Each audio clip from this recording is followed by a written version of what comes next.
Hi everyone, welcome back to Rayalaseema Sudheer channel. కొత్తగా మన ఛానల్లోకి విజిట్ అయిన వాళ్ళు రాయలసీమ సుధీర్ ఛానల్ని సబ్స్క్రైబ్ చేసుకోండి. ఇక్కడ కనిపిస్తున్న మన మామిడి తోట ఇది. ఈ మొక్కలు నాటి దాదాపు 3 ఇయర్స్ నుంచి 4 ఇయర్స్ కంప్లీట్ అవుతుంది. ఒక్కో ప్లాంట్కి 100 దాకా మామిడి పండ్లు అన్నవి కాసాయి. ప్రతి కొమ్మలోనూ మామిడి పండ్లు అన్నవి వచ్చాయి. ఒక్కో చోట 2, 3, 4 ఇలా గుత్తులుగా కాసాయి. సో మొక్క హైట్ చూసుకుంటే దాదాపు 10 నుంచి 15 అడుగుల లోపలే ఉంటుంది ప్రతి చెట్టు. అలాగే వెడల్పు చూసుకుంటే 10 అడుగుల దాకా ఉండొచ్చు. కానీ మొక్క చాలా చిన్న ఏజు, దాదాపు 4 ఇయర్స్ కంప్లీట్ అవుతుంది. కానీ కాపు అన్నది బాగా వచ్చింది.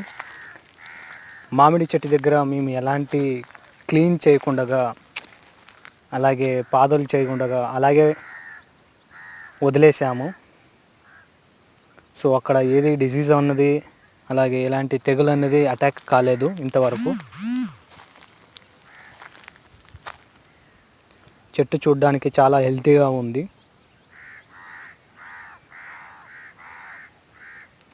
సో ప్రతి కొమ్మలోనూ మామిడి పండ్లు అన్నవి ఉన్నాయి. ఒక చోట అయితే 3, 4 గుత్తులుగా వచ్చేసాయి. మొక్క దగ్గర కింద గెడ్డ అనేది పెంచడానికి మెయిన్ రీజన్ అక్కడున్న రూట్స్ ఏదైతే ఉందో, తల్లి వేరే వ్యవస్థ అంటారు కదా, అది సస్టైన్ అవడానికి, అలాగే దానికి ఎలాంటి హాని జరగకుండా ఉండడానికి కోసమే గెడ్డ అన్నది తీయకుండా అలాగే వదిలేసాము, క్లీన్ చేయకుండా. సో అప్పుడు అక్కడున్న రూట్స్ పైకి టెంపరేచర్ అన్నది, సన్లైట్ టెంపరేచర్ అన్నది పడ్డా కూడా కంట్రోల్ అవుతూ ఉంది. అక్కడ వేడి తగలకుండా, అలాగే ఎక్కువగా